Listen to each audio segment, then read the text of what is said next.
It's not all healings and miraculous feedings.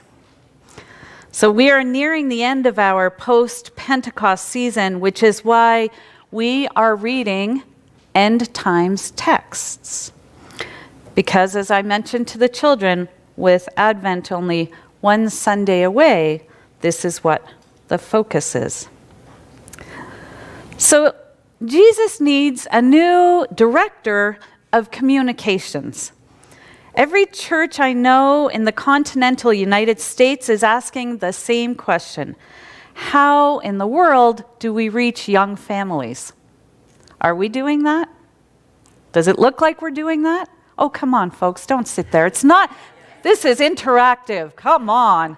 You should know that by now. Thank you, thank you.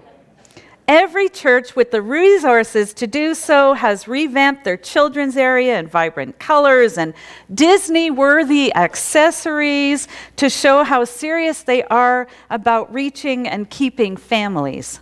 And here at First UMC Newcastle, we have brought in Messy Church, and we are out at Thursday night market night because we want families to know how important they are and how much we value young families, hoping, of course, that they will tell their friends who will then entrust their children into our care too.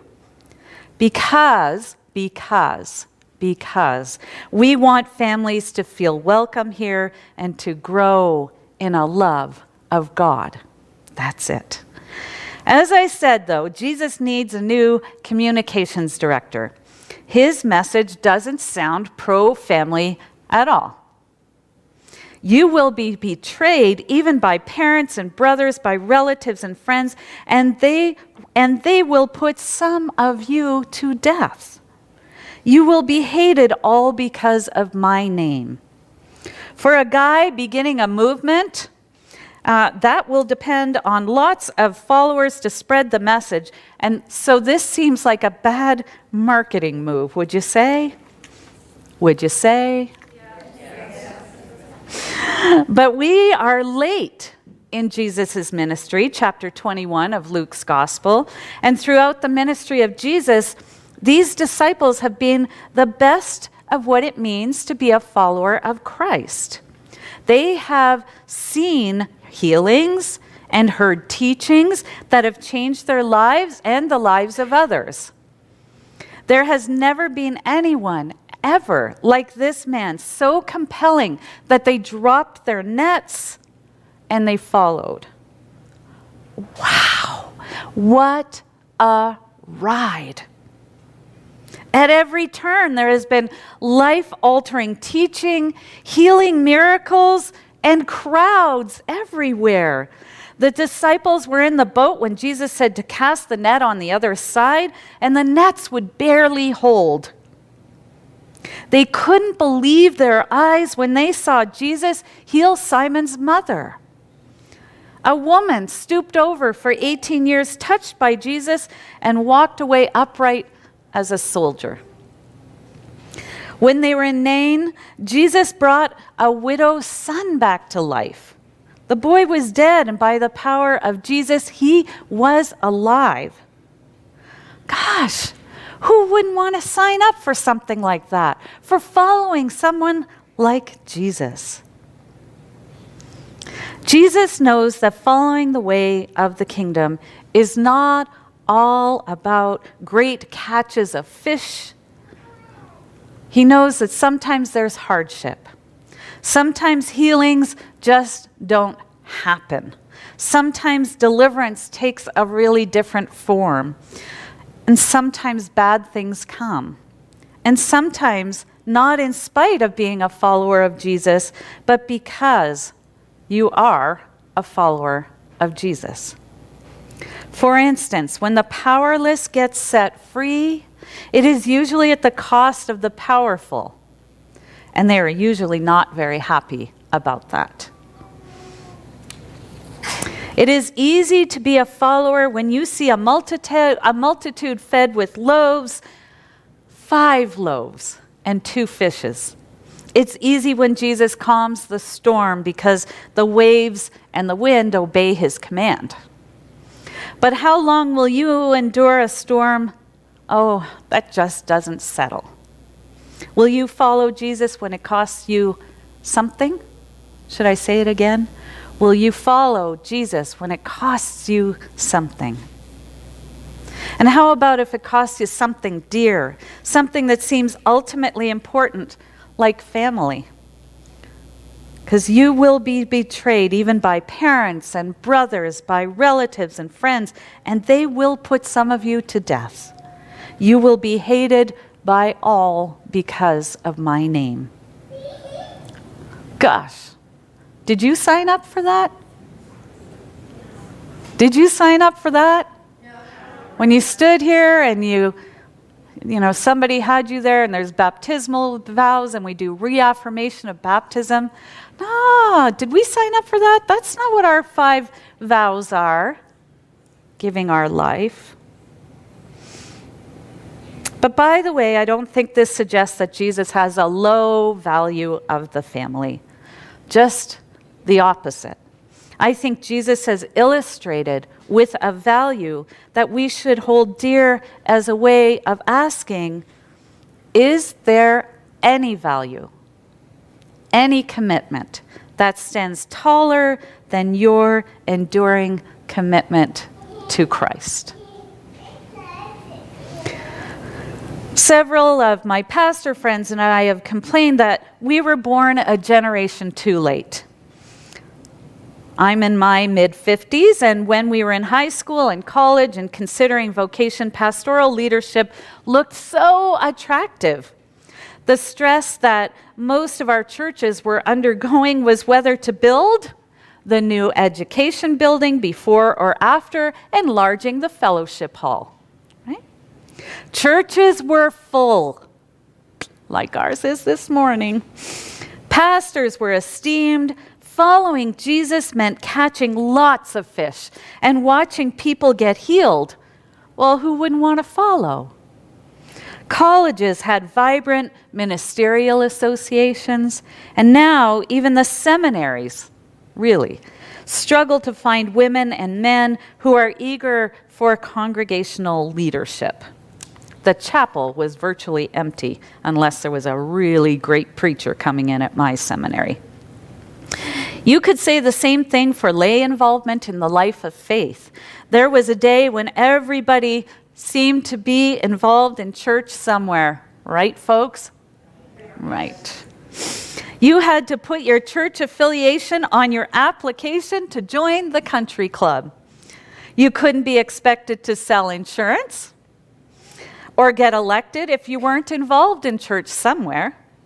And with the decline in the North American mainline church, it now seems more respectable to support your child's travel soccer on the weekends. At least it's a lot easier. Those who choose church, they choose a harder path. Okay, I know it's not the same. Jesus told the disciples, they will arrest you and persecute you. They will hand you over to synagogues and prisons, and you will be brought before kings and governors because of my name. I get it. What we're talking about, it's not exactly parallel. To be a Christ follower in the first century was to risk real persecution. We know that Acts records the fulfillment of this prediction. Stephen is martyred, as is James, the son of Zebedee. Now, not much real persecution is going on among the Jesus followers that I know, but still, there is a cost. In a day when church is not as in vogue, and the Christians who speak for us on television can sometimes make us look narrow and mean, and churchmanship needs to be explained in the workplace rather than celebrated by the culture, maintaining the life of devotion is a conscious choice of values.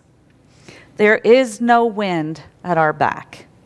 We are in a season of endurance, and Jesus says, by your endurance, you will gain your souls. There's always a crowd gathered to celebrate a widow's son raised from the dead, or when the blind man receives his sight. But when following means hard choices, by your endurance, you will gain your souls.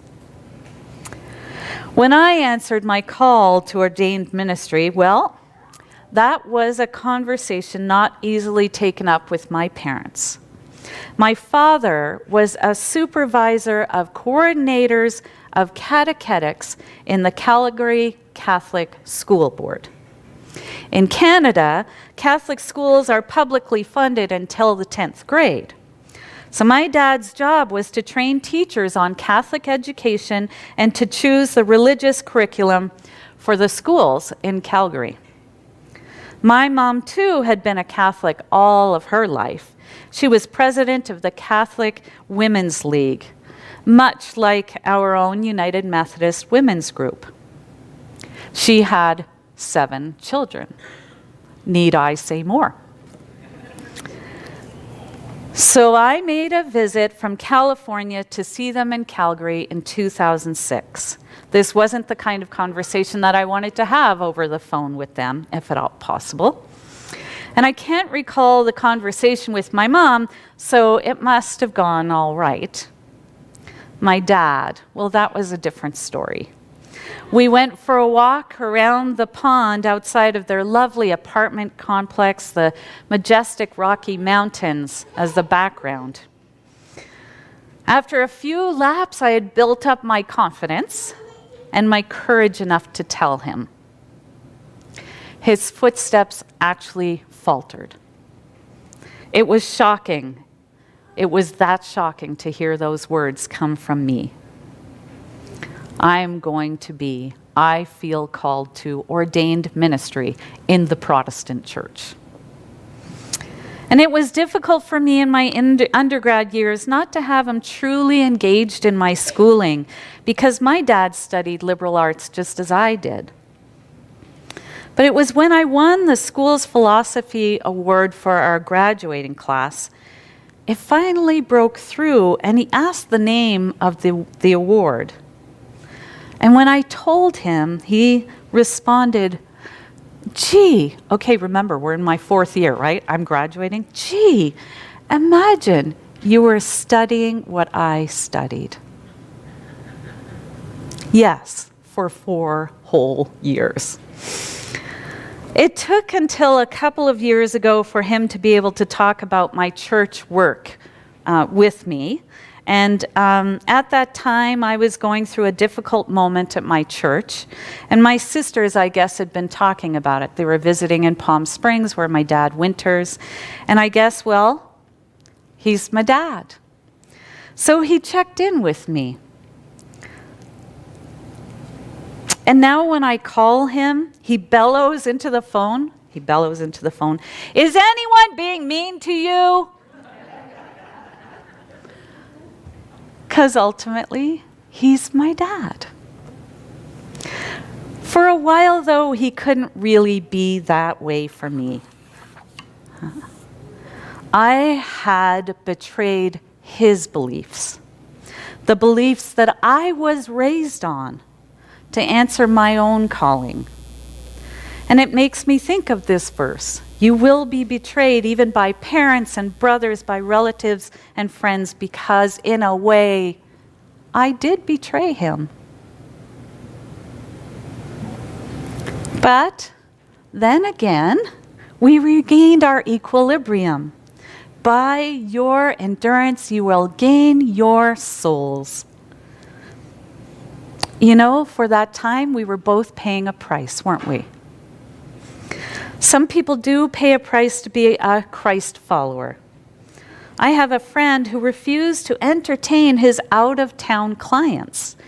His clients wanted to go to an establishment that compromised his own values. And he refused, and his boss sure wasn't happy. Now, he wasn't fired, but it was clear that it was time for a job change. He would not advance there. So some people do pay a price, but Jesus promises By your endurance, you will gain your souls. I think we all know what that cost might be for ourselves. Some in our faith family were willing to be hated by their family. I was not hated by my father. Some were even willing to die in the death of a martyr, to gain their souls. So I ask, are you ready?